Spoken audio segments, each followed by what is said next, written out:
Assalamualaikum warahmatullahi wabarakatuh. So today we are from Group 4. We would like to present Heckscher-Ohlin theory, Malaysia-Taiwan trade based on GDP and labor.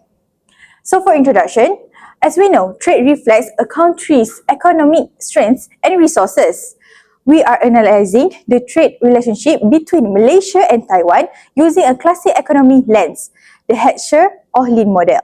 This theory states that countries will export products using the resources they have in abundance and import what they lack. Therefore, capital-rich nations export high-tech goods while resource-abundant nations focus on raw materials and physical products. Malaysia and Taiwan present the perfect case study because their strengths are entirely different. Taiwan is a global technology leader with massive financial capital and dominant microchip manufacturing capabilities.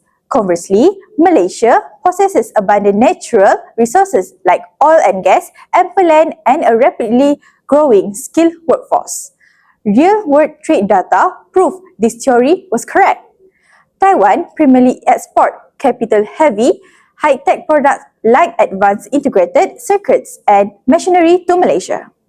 In return, Malaysia leveraged its physical strength to export resources-intensive goods like petroleum, chemicals, and electronic back to Taiwan. However, modern tech adds a fascinating twist. They now share a highly integrated supply chain. Taiwan handles the advanced capital-intensive chip fabrication upstream, while Malaysia utilizes its competitive labor and land to handle downstream semiconductor packaging. Ultimately, traditional economic theory remain highly relevant today. The Heckscher-Ohlin model perfectly explains why Taiwan focuses on capital-heavy tech while Malaysia leverages its physical resources. Their differences do not create competition. Instead, they build a highly efficient, codependent partnership. To explain the trade relationship between Malaysia and Taiwan using the Heckscher-Ohlin theory, we first compare their GDP and labor force in 2035. Based on official statistics of DOSM, Malaysia recorded a nominal GDP of approximately 2.3 ringgit Malaysia in 2025, with a labor force of 17.3 million people in March 2025. Malaysia also have abundant natural resources and relatively competitive labor costs. This factor make the country more suitable for producing labor-intensive and resource-based on products.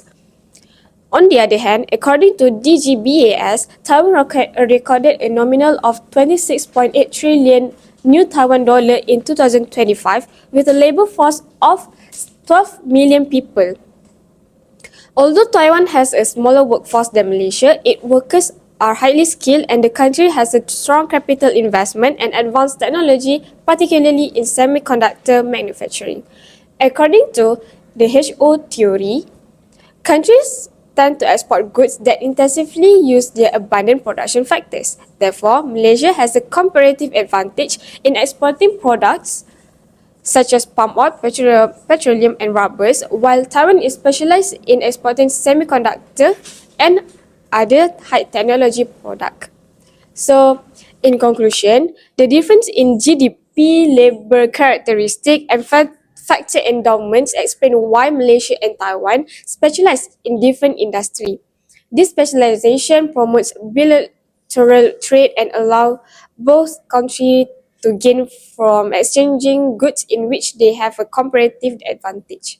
In conclusion, the Heckscher-Ohlin theory can be applied to the trade relationship between Malaysia and Taiwan because the two countries have a different factor endowments. Malaysia has a larger labor force and abundant natural resources, while Taiwan has a highly skilled workforce and stronger capital and technological capabilities. These differences encourage each country to specialize in producing and exporting goods that make the best use of their abundant factors of production. Okay, now I will present about the Heckscher-Ohlin theory. So as you can see, the Heckscher-Ohlin theory was developed by Elie Heckscher in 1919 and expanded by Bertil-Ohlin in 1933. Unlike Ricardo's theory, which focuses on productivity, the HO theory explains international trade based on factor endowments. So the theory states that countries export goods that use their abundant factors of production and import goods that use their scarce factors. For example, Malaysia export labor and resource-intensive goods, while Taiwan export capital and technology-intensive products. Therefore, differences in factor endowment create comparative advantages and drive international trade. So, as you can see here, country A is labor abundant, meaning it has more workers. So, it produces more of good X and less of good Y. Therefore, it exports good X and imports good Y. So country B is a capital abundant. Country B is a capital abundant, meaning it has more machine and capital. So it produces more of good Y and less of good X. Therefore, it exports good Y and import good X. So the main idea is that each country produces and exports the good that use its abundant resources. In conclusion, the Heckscher-Ohlin model shows how countries specialize based on their factor endowments and then trade with each other. Okay, now I will explain about this table. So this table explains that three main concepts of the Heckscher-Ohlin theory. Factor endowment is the total resource of a country owns, such as labor and capital. Factor abundance compare these resources between countries to identify which factor is relatively more available. Factor intensity refers to the amount of labor or capital needed to produce a good.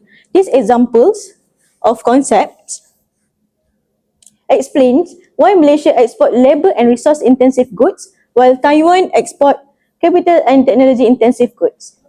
Next, I will explain the methodology used in our study. First, this study adopts a qualitative comparative approach using secondary data, and the objective is to analyze the trade relationship between Malaysia and Taiwan from the perspective of the Heckscher-Ohlin theorem. For data collection, we use secondary data from reliable and official sources. The primary sources are from Department of Statistics Malaysia, DOSM for Malaysia, and GDBA for Taiwan. Additional information was obtained from economic report, academic journals, and international trade reference. The data collected included GDP statistic, trade performance, labor force information, and industrial development indicators. As shown in the flowchart, the study begins with selecting the research topic, followed by collecting relevant data from DOSM and GDBA. Next, we identify the factor endowments of Malaysia and Taiwan, then compare their trade patterns and analyze the findings using the Heckscher-Ohlin theory. Malaysia and Taiwan were selected because both countries are active participants in international trade but possess different economic strengths in terms of labor, capital, technology, and natural resources. These differences make them suitable for examining whether the trade relationship between the two countries is consistent with the prediction of the Heckscher-Ohlin theory. Now, let's move on to our results. We compared the factor abundance of Malaysia and Taiwan using the capital labor or KL ratio. Malaysia is a labor abundant country, so its KL ratio is relatively low. Taiwan, on the other hand, is a capital abundant, so its KL ratio is relatively high. This confirms that KL for Taiwan is greater than KL for Malaysia, which is exactly what the Heckscher-Ohlin theory predicts we should see between a labor abundant and capital abundant country. So our key findings here is simple. Taiwan is relatively capital abundant while Malaysia is relatively labor abundant. This one relationship is what drives the entire trade pattern we observe. Next, we look at the actual trade pattern between these two countries. Malaysia's main exports are palm oil, rubber, and electrical components, goods that are labor and resource intensive. Malaysia's main imports, meanwhile, are machinery, semiconductors, and capital goods. Taiwan shows the opposite pattern. Its main exports are semiconductors, integrated circuits and precision machinery capital, and skill-intensive goods. And its main imports are raw materials and agricultural products. So essentially, each country exporting what it has abundance and importing what it lacks. Now, let's discuss what this result actually mean. First, our result supports the Heckscher-Ohlin theory. Malaysia exports goods that intensively use in its abundant factor and natural resources. Taiwan exports goods that intensively use its abundant factor, capital, and skilled labor. This is a direct match with the HO model predicts which countries export goods that use their abundant factor intensively and import goods that use their scarce factor intensively. So why does this happen? It comes down to relatively high cost because Taiwan has a high KL ratio, capital is relatively cheap there, which lowers the cost of producing capital-intensive goods like semiconductors, which giving Taiwan a comparative advantage in that industry. Malaysia, on the other hand, has abundant labour and land, which lowers the relative cost producing labour and resource-intensive goods. This creates what we call a trade complementarity. Malaysia supplies raw materials and components into Taiwan technology supply chain, while Taiwan supplies Malaysia with high technology machinery and semiconductor. So instead of competing, these two countries' trade patterns actually complement each other, each specializing in what it does the best. To conclude, the trade patterns between Malaysia and Taiwan generally support the Heckscher-Ohlin theory. The results show that differences in factor endowments still influence trade between the two countries. Malaysia is more labor abundant, so it mainly exports labor-intensive products such as palm oil and assembled electronics. Taiwan is more capital abundant, so it mainly exports high-tech products like semiconductors and integrated circuits. However, the Heckscher-Ohlin theory cannot fully explain modern trade because factors such as technology, foreign direct investment, and global value chains also played important roles.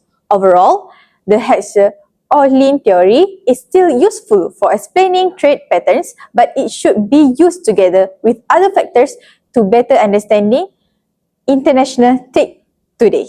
Thank you.